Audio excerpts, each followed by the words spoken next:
Hello everyone. So let's continue our discussion on equal area criteria.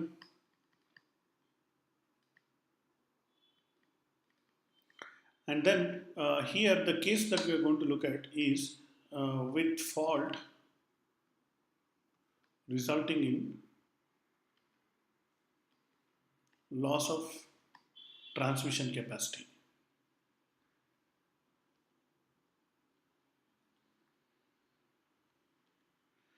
So in the earlier version of video, what we had seen is there is a temporary fault. This is also a temporary fault where during the time of fault, the entire transmission output is zero. The power going to the grid is zero. Whereas here, the power there is a partially some loss of transmission capacity there. So let me explain what I mean in the form of this diagram. So this is the generator as you had seen in the previous case, and this is the XD dash of the generator, or I can actually internally write it here. It's included there, and let's say this is a transformer. Let me put a transformer figure, and then there are two transmission lines which are uh, which are connected to the receiving end. So this is line 1 and line 2. So this has direct access reactance XT, and then this has some transformer reactance XT, and this has reactance XL1 and XL2, and then finally this is the infinite bus or the grid. So here it's assumed that it is the voltage is 1 at an angle of 0 degrees. Now what happens if there is a fault at the midpoint of line 2? So the half of the reactance of this line is here, half of the reactance of the line is here. So still some power can flow from the machine to the grid, even if there is a fault momentarily. And then as a result of this fault, there are circuit breakers at the either end of the line. This line is stripped, and after the fault, only one line will be there supplying the power. So that there is a reduction, loss of transmission capacity because of that. So we are going to see such kind of a case. So here the internal EMF is E and this is V, and then X is the total reactance of, that is there equivalently between these two. So as you can imagine, when all the lines are operational, both the lines are there and then transformer, everything is there, you will have one value of equivalent reactance here. So the maximum power that can go from here to here is EV by X. So where this X is the effective reactance connecting the generator to the infinite bus. Now this effective reactance, uh, it will be three values x1, x2 and x3. So x1 is under normal operation, x2 might be under fault, and then x3 might be after fault. So under normal operation I have some value of x1, then during the fault actually x2, the effective value of x2, it will increase because of this fault, and as a result Pmax will reduce. So we have Pmax 2 as a result of that, and then Pmax 3 as a result of the after this line is cleared, the this will be again there. So it will be Pmax 3 and Pmax 1 is the normal this thing. So based on this, I'll get three power curves actually. So here the input is mechanical power input and the output is electrical power output. So for P, I'll get three different values. So that is what we are going to see, and that's what is going to explain the equal area criteria. So as usual, this is our delta axis. That is, delta is the torque angle or the load angle or the delta for the machine, and this y-axis is the power. So under normal operation, that is before the fault, so this is my curve. Let's call this curve A. This is P before fault.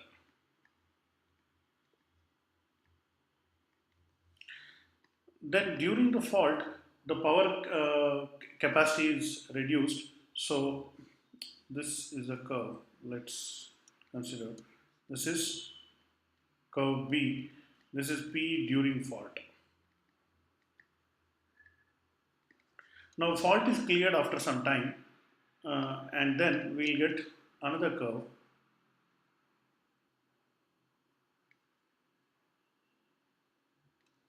This is curve C. This is P after fault. Now in all the cases, my Pmax, my Pm, that is the mechanical input power, that is remaining constant. So let's draw Pm somewhere here. It's a horizontal line like this. So now let's understand. So under normal operation, so at this point the Pm is equal to Pe. So therefore I will have an initial value of delta naught here. Then suddenly fault occurs. When the fault occurs, my power generation reduces. So from this point I reduces to this curve B. I jump from this point A to this point B. Therefore, the mechanical power is more, electrical power is less. So more mechanical power is input to the machine. So machine will accelerate. And as the machine accelerates, the delta keeps on increasing and we move along this line. Then after a while, at some point the fault is cleared. Now when that fault is cleared is somewhere here, let's say.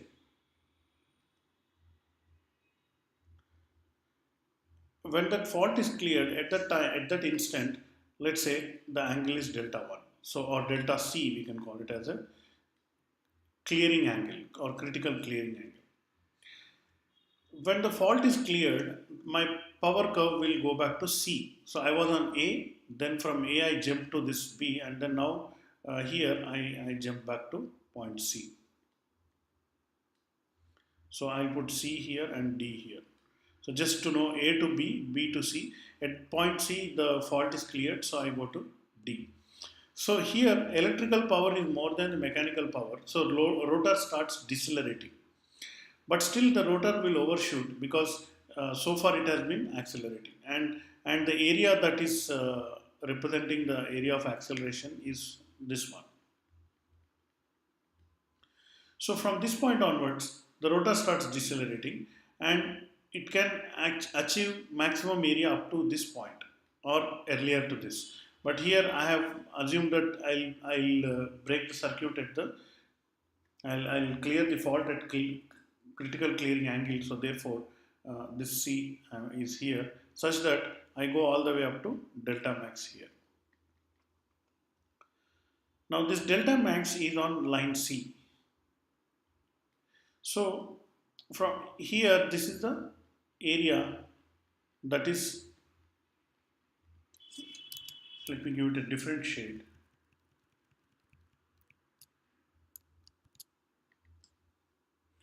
So this is the negative area. So this is my area 2 and this is my area 1. So equal area criteria says that when A1 and A2 are equal, then the machine is going to be stable. And incidentally, what is the stable point? So after the fault is cleared, I am on path C. So this would be the stable point, and this will be the delta F, the final value of delta. So I start at delta 0, then I go up to delta C, fault is cleared, I keep going up to delta max, then I oscillate, and then I keep on oscillating, finally settling back at delta F. That is true, the machine will come back to stability if A1 is less than or equal to A2. If A1 is greater than A2, then unstable.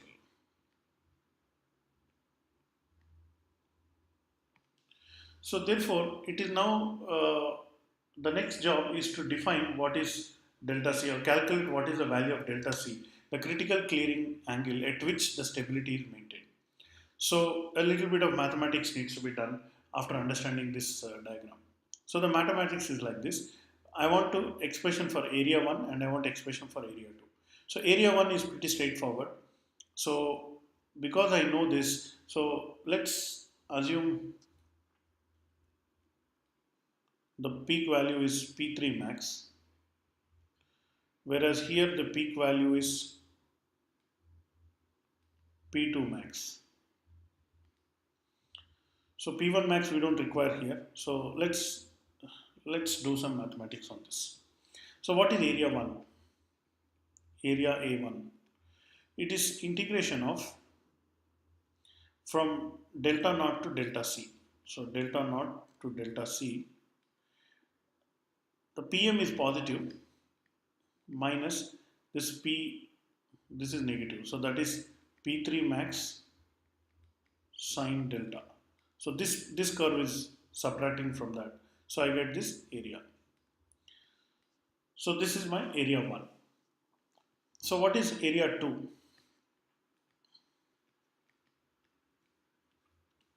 So area 2 is this area. So the limits are delta C to delta max. So I'll have to integrate something from delta C to delta max.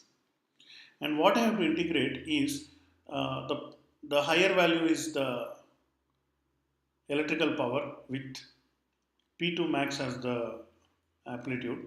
So P2 max sine delta minus PM is anyway straight from here to here. So minus PM. So by the way, this integration is with respect to d delta. This is also with respect to d delta. Now I have to equate these two quantities. So first take a moment, pause a bit if you want, and then see how this area 1 is this and how area 2 is this from the above diagram. So how I can say area 2 is that and this. So once you have this, then the mathematics is straightforward. Let's expand this. Now integration of Pm into d delta is Pm into delta. So Pm into delta minus, so this minus will become plus P3 max. Why minus is becoming plus is because integration of sine is minus cos. So that minus minus will become plus and this will become cos delta. And for this the limits are delta naught to delta C. So this will be equal to Pm into delta naught minus delta C plus P3 max cos of, I'm sorry, this is delta C minus delta naught. This is cos of delta C minus cos of delta naught. Let me add a line in between. So this is area 1 and area 2, let me expand it now. So just look at it. So we get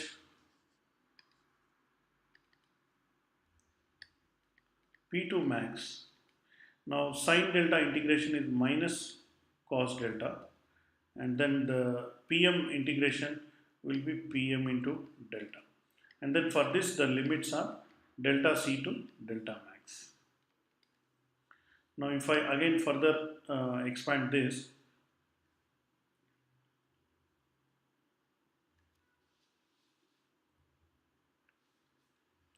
so I get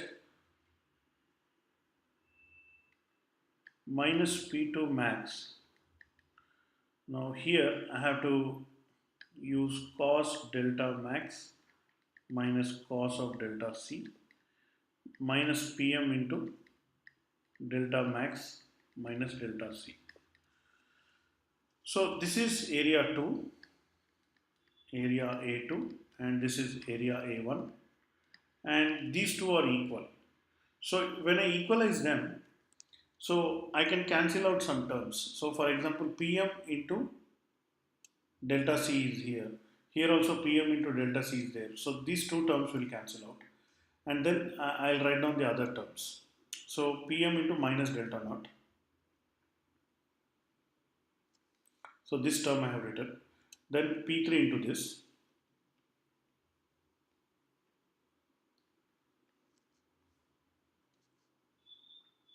Cos of delta C.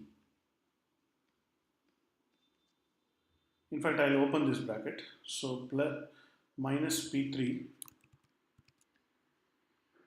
max cos of delta naught. So this is done. Now in this, I'll get minus P2 max cos of delta max, and then this minus into minus will become plus P2 max cos of delta C. Oh, I have to equate this, I'm sorry. So this will be equal to, this whole thing is actually adding to this.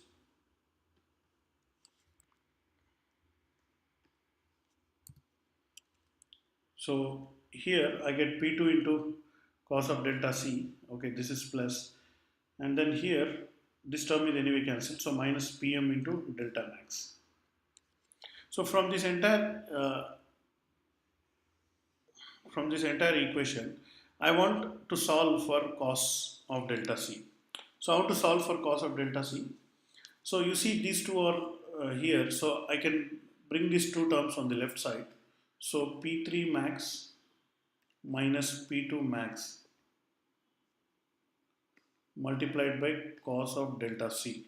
This I will keep it on the left side. Remaining all terms I will transfer to the right side of the equation. So I'll get this one. So this Pm will go to the right side.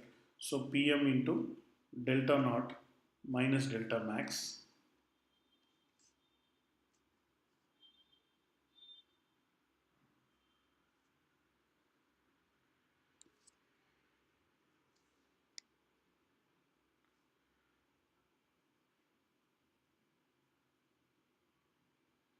Then I'll get, this term goes to the right, so it becomes P3 max cos delta naught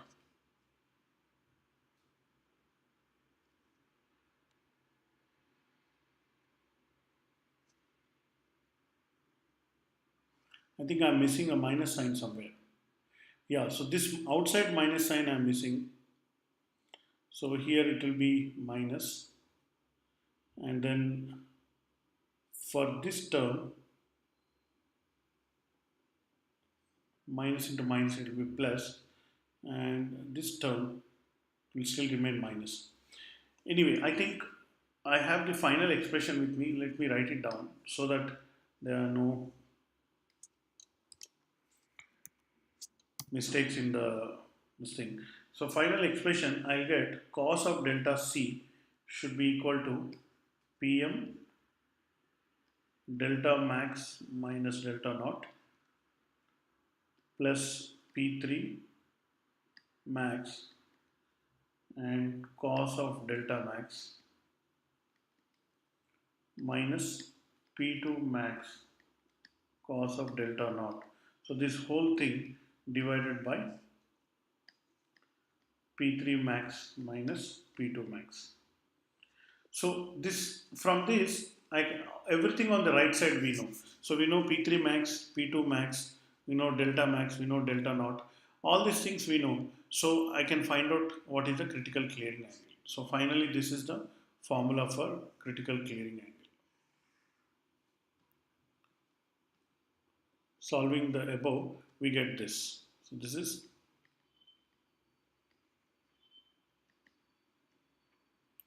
and once you get the critical clearing angle, so you can find the critical clearing time as per the process explained earlier. So let's do a numerical problem on this so that we get a better understanding. So for now we'll leave it here.